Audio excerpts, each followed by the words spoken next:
Cathaoirleach, we mark the 73rd anniversary of the signing of the historic Schuman Declaration at a time of great challenge for Europe and for the world.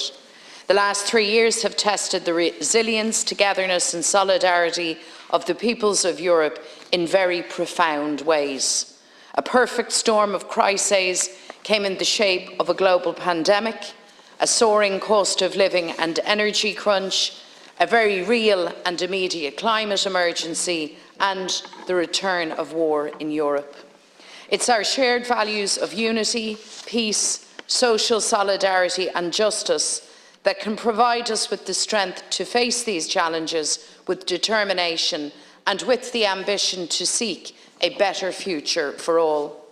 Ireland is an ancient and proud European nation.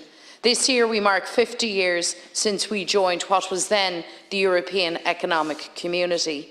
And in those 50 years, Ireland has journeyed from one of the poorest countries in Europe to one of transformational economic development. We've seen a significant strengthening in living standards and the advancement of social rights of citizens. However, let's be clear, there is still much work to be done to overcome the persistent scourge of poverty and disadvantage, to realise Ireland's full potential, to match the ambitions and aspirations of workers and families, and to build opportunity for everyone. So we need to be very forthright about the real valid points of concern, because too often the direction of travel has pointed towards militarisation, deregulation, privatisation and a reflexive lurch to austerity in times of economic crisis. These are all choices that have at times left ordinary people alienated and very disconnected from the European project. However, as people now rally to the flag of progressive politics, meaningful change is possible. A Europe of empowered citizens is possible. The opportunities of change for Ireland are immense. Ireland can be a European leader of peace, of prosperity and hope. We can lead the transition to a greener, cleaner future.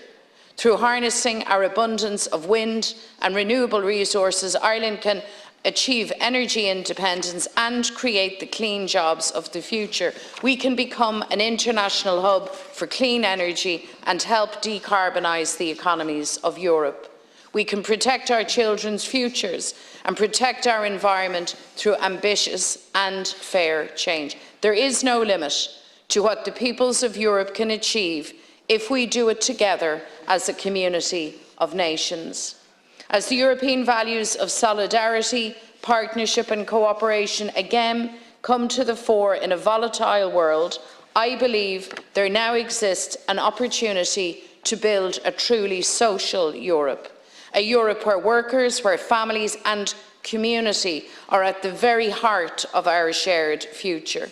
We have a chance to reimagine and reshape the European endeavour as a beacon to the world of human rights, equality and economic justice. That is how we would enhance the democratic legitimacy of the European Union and build a future in which every citizen has a stake.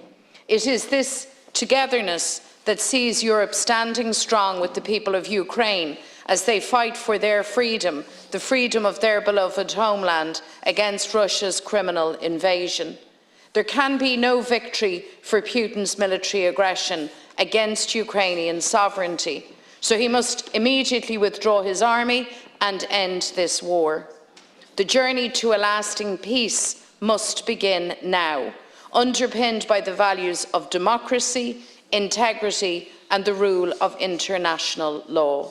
With our unwavering support, Ukraine will win the day of liberation, I believe, a future of peace and a future of prosperity as a member of the European Union, if that is the will of its people.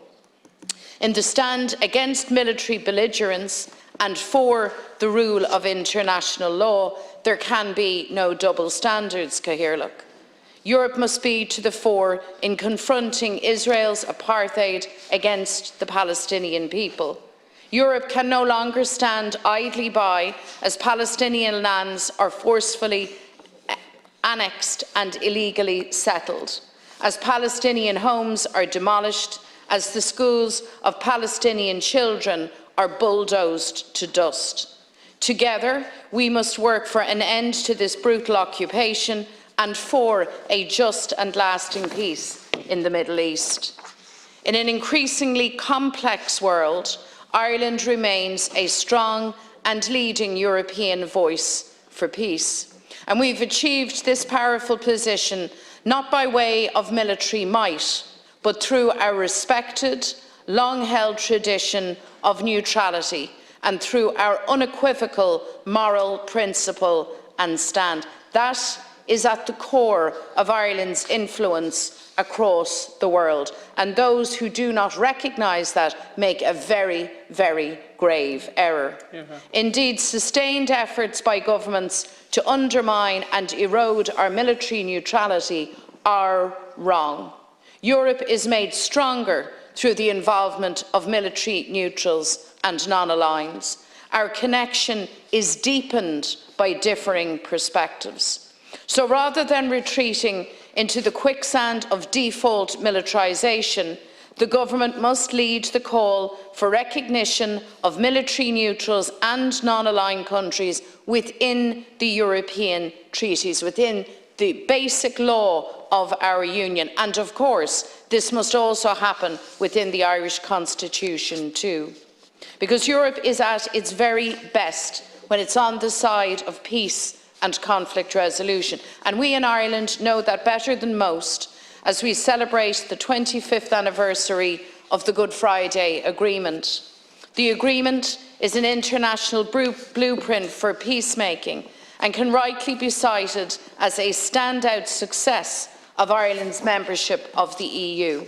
But today we are challenged with impasse. A year on from the Assembly election, we need a functioning government. We need the North-South bodies up and running, and we need the East-West relationship back on a sustainable footing. The negotiations between the EU Commission and the British Government is over, and it's now time to move forward.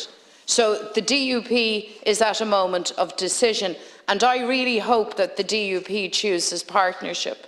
I hope the DUP chooses progress, because together we can again make power sharing work for everyone. Brexit threatened disaster for Ireland as the people of the North were dragged out of the EU against their democratically expressed wishes. Brexit highlighted the failure of partition in a very sharp way. It demonstrated how the century-long division of Ireland has held back the realisation of our full potential. And I believe that our future must see the whole of Ireland back within the European Union. We've built the peace, and now it's time for this generation to write the next chapter, the reunification of our country.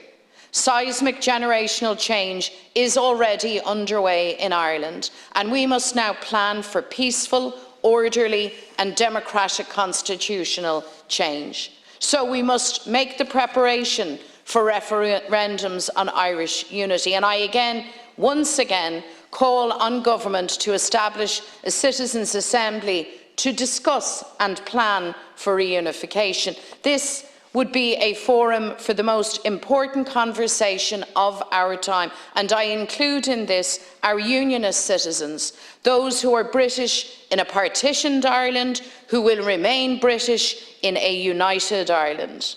Ireland, united as a nation and a people, will be transformational for our country, but also, I believe, present a catalyst for positive, progressive reimagining of Europe's future. Is muid cumóra chuige bliain ó ghlacmuid Oireachtas an Aontas Eorpach, is féidir le hair an afrú dearfach agus forásach a thuairt chun tosaí. Creidim go gcaithfí ar tábhachaí, éire fad eáil arás le stig den Aontas Eorpach. Éire aontaithe chun tosaí den Eorp thó síolta ina bhfuil tús áite ag ibrithe, teaghlaí agus pobal. Cathaoirleach, a new generation now bravely and boldly reaches for a new Ireland in a changed Europe, a new, modern, engaged Ireland shaped by the positive current of change sweeping across our country, shaped by opportunity and by the ambitions of workers and families, shaped by the power and aspiration of our young people in particular. So this is a moment to redefine our journey as a nation. Our future, our united future, is not only to be part of the European Union, but to be at the forefront of the European project, driving change and improvement that benefits progress, prosperity and the uplift of every single ordinary yet extraordinary European citizen.